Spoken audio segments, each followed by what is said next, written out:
Well, yeah. So break it down for us. How did you get started racing? So my father started racing because, well, hang on, let me roll back. Let's start with you. My uncle in high school had a buddy who was running spectator drags or something to that effect. And nonetheless, my uncle started doing it. They had a car, and they blew the engine in it.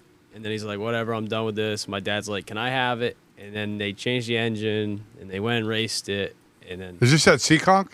I have no idea. Oh, those Something them Seekonk. spectator drags are awesome. Right, like that's where it all started. And then, then he got a street stock. Then he got, what do they call them?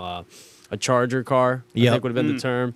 And then he got a pro stock. And then So who drove the Charger? My father. So my father started racing because of What's your dad's first name? Andy Johnson. So he would have been like Thompson pro stocks 2000, like to 2005. And then Rick Fuller started driving the car, the pro stock at Thompson. So that was your dad's car? Correct. The 16? Right, yeah, white with the blue yellow propane plus. Yeah, it was actually that yellow. car It was started off freaking yellow. gorgeous. That was your dad's car? Yeah. So then That's cool. He got a wreck. That car was sweet. Always had chrome rims on it. Oh, yeah. Oh, yeah, Chrome dude. get you home. The 6 car always has chrome rims on it. They pit next to us. I'm like, yo, I don't give a shit about the car. You guys always have chromes on. I love it. Yeah, so then Rick Fuller ended up driving the car because my dad got hurt racing at Thompson. And then they got rid of the pro stock division. And then they got an SK or a Sunoco mod. Were you just a little kid then? I was little, yeah. So I wasn't racing yet. I would probably been like maybe 8 or 7 at the time. And then Keith started driving the SK. I remember that. Maybe a year and a half. And then my mom said, yo, you should probably bring Jake racing. Go get a go-kart or something, And then, because I was young at the time, I couldn't go in the pits or anything. Right. So, and all I wanted to do was just drive a go-kart in like the backyard. And then we were at the racetrack, and in the first race, I hated it. Like I hit everything. Like I was terrible. And then it was the Woodstock Fair. It was actually my first race, which was like the big go-kart race. Yeah, that was a big deal. Yeah, it was a big deal. And we ran for 3 nights straight. So the second night, I got a little better, and the third night, I got a trophy. And then I was sold. I was like, I love this. This is my thing. That's great. So then we ran Pomfret for a whole year. The next year, I ran the season, won the championship. And then we ran the next year. I was like the big size, like the adult size carts, but they were all kids in them. And then, so that would have brought me to 11. And then the next year, when I turned 12, I got a legend car. So before you go to the legend car, when you're at Pomfret, were you racing against anybody that? Yeah. So Ryan Kuhn. Yeah. Lucas Leone. Wow. The Chapman boys. Yeah. All of them at some point, like I raced against. So we That's all pretty kind of cool. we moved up kind of together, especially like me and Ryan Kuhn, we kind of moved up from that point. We both went to legend cars, we both went to late models, we both went to pro stocks. Like, So your guys' careers kind of parallel. yeah, we were parallel together, so that was kind of cool. And then, anyways, I ran legend car at Seekonk for 2 years. That would have been 2015 and 16, and I was 12 and 13. And we won a championship and a couple of races, and then we got the late model because my dad, it's where he wanted to be. It's like what was just felt right. You'd probably understand. Is working on big cars. It feels correct. So he wanted to get there, and he was sick of the little car stuff. So we started running the late model. Was that a big adjustment going from the legend car to the late model? I was nervous as could be. Like I thought I was just gonna come off turn 4 and just smoke the wall because like you're in this little legend car and you're like this full size. I don't have my driver's license or anything. And then the first race, I was like, oh, this is way easier. Like, this is a walk in the park. Well, that's what happens. I told you that, right? Anybody that comes out, that's the one thing that I slightly regretted with Emma was missing. We jumped over legends, went right to trucks. Yeah. And all these guys that come out of the legend cars, like, it's easy. It's slow motion. You get in a late model, like, oh, my God, this is so easy. And remember Mikey Christopher said it. Yeah. They ran those fast carts, and then he got in a mod, and they're like, oh, my God, this is so simple. What the hell? I remember when Dennis Gatas, when Joey and Adam were in the legend cars, but they moved up, and they hadn't really won or anything.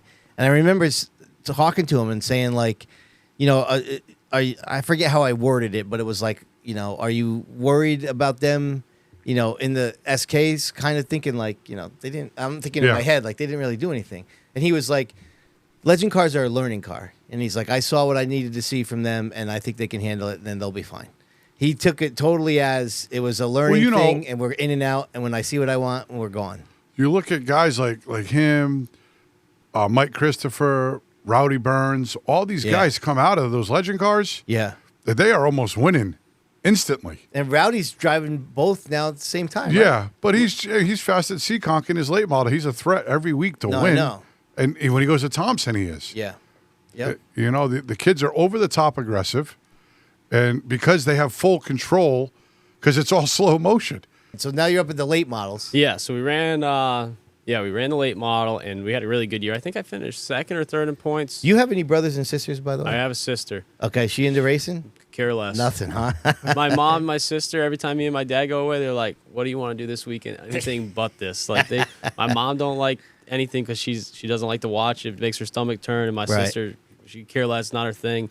So they go and have fun on the weekends, and me and Dad go have fun. Like we just do our thing. And right then on. Monday night we eat dinner together. Well, is it Nick your brother? No, Nick's my cousin. Oh, Nick's your cousin. Now, Nick has a brother, Danny, who used to race. So actually, we all happened just to run late models at the same exact time at Seekonk that 2017 year. All three of us was out there, and I felt bad for my uncle and my dad. Like they got three boys out there. Oh, I thought you guys were brothers. No, so that's my cousin. So we moved up the year after the late model. We got a pro stock, and like my dad was happy because that's where he was running. That's at Seekonk. At Seekonk. And me and Dave Darlin had a year. Like it was like a race to the front every race. Like me and him would start in the back because of the handicap, drive up to the field, and we finished first and second in points with a couple wins. So that was a cool year. And then So I got a question for you. Yeah.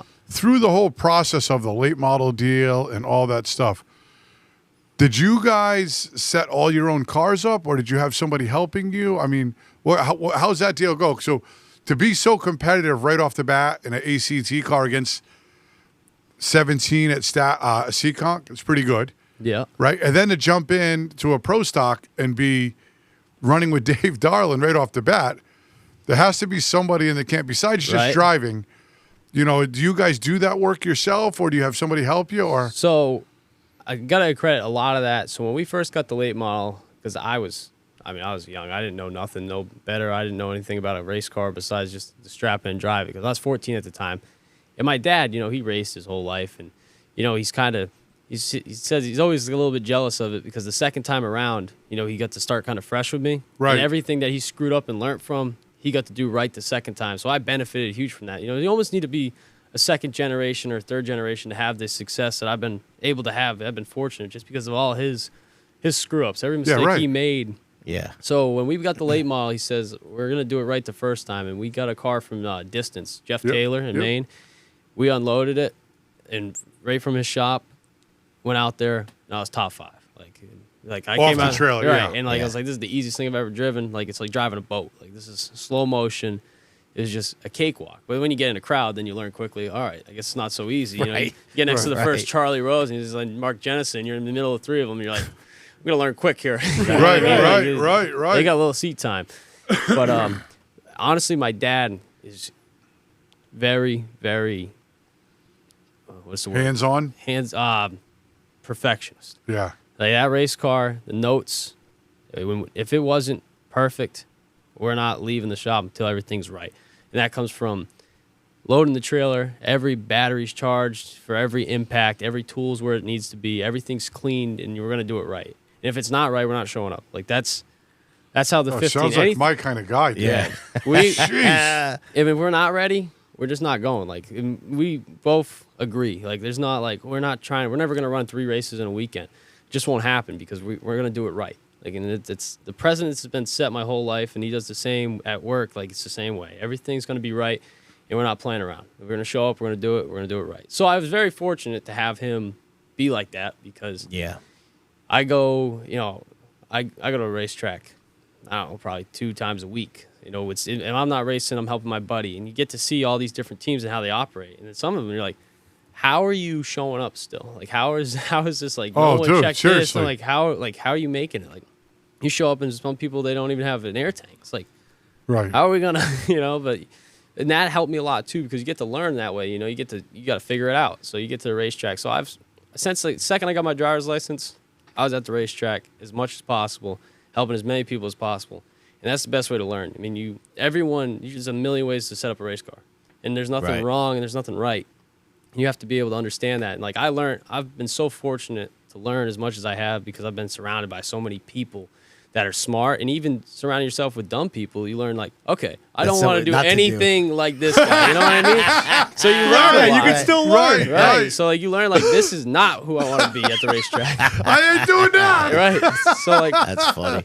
so him being that way, and with Jeff Taylor, we were fortunate enough he knew who the right guy to call. Yeah. And we set that up, but we took great notes, and we worked off of what we did. All right, we did this, and then we did this, and now we're no longer good. All right, let's take a step back. Let's work this way now. We slowly built on that. So every week we got better and better and better, and I was learning too. So like if we could go back now and start fresh, it would have been like world domination. But no one gets to do that because you got to learn. And it's the same thing with the pro stock. Like it was kind of like a mirror year of the late model year. Yeah. We kept learning. And, now we got bump stops. That's a whole new equation.